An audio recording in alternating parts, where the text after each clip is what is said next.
Washing മെഷീനിലൊക്കെ bad smell ഉണ്ടാകാതിരിക്കാൻ വേണ്ടിയിട്ട് ഇതേപോലെ ചെയ്താൽ മാത്രം മതി. അപ്പോൾ ഞാൻ അതിനായിട്ട് അതിൻ്റെ ഒരു കഷ്ണം തുണി എടുത്തിട്ടുണ്ട് കേട്ടോ, ഒരു ചെറിയൊരു കഷ്ണം മതി. ഇനി നമുക്ക് അതിനകത്തോട്ട് പരലുപ്പാണ് ഇട്ട് കൊടുക്കേണ്ടത്.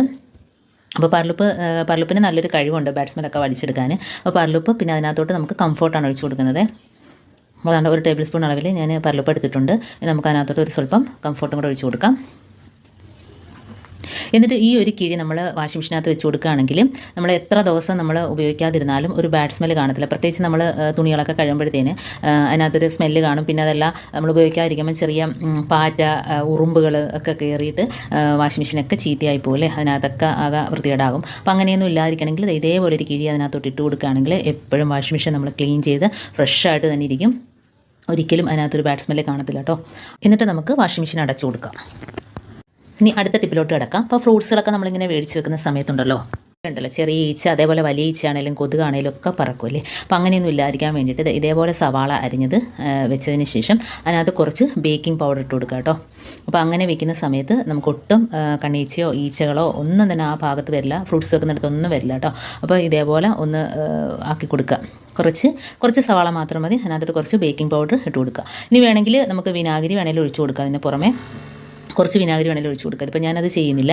ഇതേപോലെ ചെയ്ത് കൊടുത്താൽ മാത്രം മതി കേട്ടോ. ബേക്കിംഗ് പൗഡർ സവാളയിൽ മിക്സ് ചെയ്ത് കൊടുക്കാം. അപ്പോൾ നമുക്ക് എലിയും വലിയും പാറ്റയൊക്കെ തുരത്താൻ വേണ്ടിയിട്ട് ഉള്ള ടിപ്പാണേ. അപ്പോൾ ഇന്നത്തെ കഞ്ഞിവെള്ളമാണ് എടുത്തിരിക്കുന്നത്, ഫ്രഷ് ആയിട്ടുള്ള കഞ്ഞിവെള്ളമാണ് എടുത്തിരിക്കുന്നത്, തലേ ദിവസത്തെയൊന്നും അല്ല. അപ്പോൾ അരി കഴുകിയ വെള്ളമാണെങ്കിലും മതി. ഇതിപ്പോൾ നമ്മൾ അതിനകത്തോട്ട് ഒഴിച്ചു കൊടുത്തിട്ടുണ്ട്, ടിന്നിനകത്തോട്ട് ഒഴിച്ചു കൊടുത്തിട്ടുണ്ട്. അപ്പോൾ നമ്മൾ കിച്ചണിലൊന്നും ഉപയോഗിക്കാത്ത പാത്രം എടുക്കുക. ഞാൻ ഒരു പാറ്റാഗുളികയാണ് എടുത്തിരിക്കുന്നത്. അപ്പോൾ ആ പാറ്റാഗുളിക ഒന്ന് പൊടിച്ചുകൊണ്ട് വരാം. പെട്ടെന്ന് തന്നെ നമുക്ക് പൊടിച്ച് കിട്ടും കേട്ടോ. ഇടിയലിനകത്തോട്ട് 1-2 ചതച്ചാൽ പെട്ടെന്ന് പൊടിഞ്ഞ് കിട്ടും. അപ്പോൾ ആ കഞ്ഞിവെള്ളത്തിനകത്തോട്ട് നമുക്ക് ആ ഒരു പാറ്റാഗുളിക പൊടിച്ചത് ഞാൻ ചേർത്ത് മിക്സാക്കി കൊടുക്കുന്നുണ്ടേ.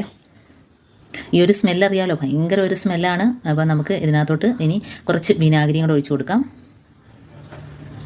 ഒരു സ്വല്പം വിനാഗിരിയും കൂടെ ഒഴിച്ച് കൊടുക്കുന്നുണ്ടേ.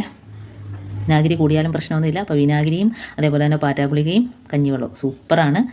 ഇനി ഇതിനകത്തോട്ട് നമുക്ക് ചേർത്ത് കൊടുക്കേണ്ടത്, ഞാനിപ്പോൾ ടൂട്ടി ഫ്രൂട്ടി ഉണ്ടല്ലോ, അതാണ് കുറച്ചിട്ട് കൊടുക്കുന്നത്. അതിന് നല്ലൊരു മധുരമാണ്. പ്രത്യേകിച്ച് ഇതിനകത്ത് നമ്മൾ ഇതിനകത്തോട്ട് ഇട്ട് ഒരു 5 മിനിറ്റ് കഴിയുമ്പോഴത്തേന് അതിനകത്തോട്ട് ആ ഒരു പാറ്റാഗുളികയുടെ അതെല്ലാം അതിനകത്തോട്ട് കയറി പിടിക്കും. അപ്പോൾ നമ്മളിത് വെച്ച് കൊടുക്കുമ്പോൾ എലിയാണേലും പല്ലിയാണേലും പാറ്റ ഇതെല്ലാം വന്ന് നക്കി കുടിക്കുമല്ലോ. അപ്പോൾ തന്നെ അത് ഇവിടുന്ന് പോയി അങ്ങ് ചത്തോളൂ കേട്ടോ. അത് പരവേശം പിടിച്ചിട്ട് പോകും. കാരണം അതിനകത്ത് പാറ്റാഗുളികയും വിനാഗിരിയൊക്കെ ഉള്ളതുകൊണ്ട് തന്നെ അത് കുടിച്ചിട്ട് എവിടെയെങ്കിലും പോകും. അപ്പോൾ കൂടുതലും വരുന്നത് നമ്മുടെ ഗ്യാസ് അടുപ്പിൻ്റെ താഴ്ഭാഗത്തൊക്കെയാണല്ലോ അത് വന്ന് നക്കുകയും കുടിക്കുകയൊക്കെ ചെയ്യുന്നത്. അപ്പോൾ അവിടെ വെച്ച് കൊടുക്കുക.